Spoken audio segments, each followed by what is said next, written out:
ভাই এখানে বসে আছেন কেন? আজান দিচ্ছে, চলেন আমরা নামাজ পড়ে আসি। আরে ভাই, আজান তো মাত্র দিছে, নামাজের এখনো অনেক সময় আছে। আপনি যান, আমি আসতেছি। আরে ভাই আজকে তো শুক্রবার, যতই আগে যেতে পারেন ততই সোয়াব। আচ্ছা ভাই, আপনি যান, আমি আসতেছি, যান।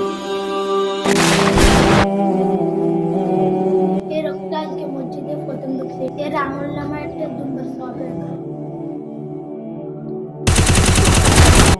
আরে, খুতবা শুরু হয়ে গেছে। আচ্ছা আমি যাই, নামাজটা পড়ে আসি।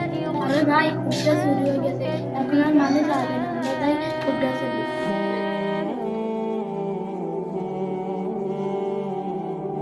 হায় আল্লাহ, নামাজ মনে হয় শেষ হয়ে গেছে। এখন যাই, নামাজটা মনে আর পাবো না। আর ভাই আপনি এখন কই যান? নামাজ তো শেষ। আমি তো আপনাকে আসার সময় দেখে আসছি, আপনি তো আসলেন না। শুনেন ভাই, সময়ের কাজ সময় থাকতে করা উচিত। হ্যাঁ ভাই, আমি আমার ভুল বুঝতে পারছি। আজকে থেকে শুক্রবার আর আমি কখনো দেরি করে আসবো না।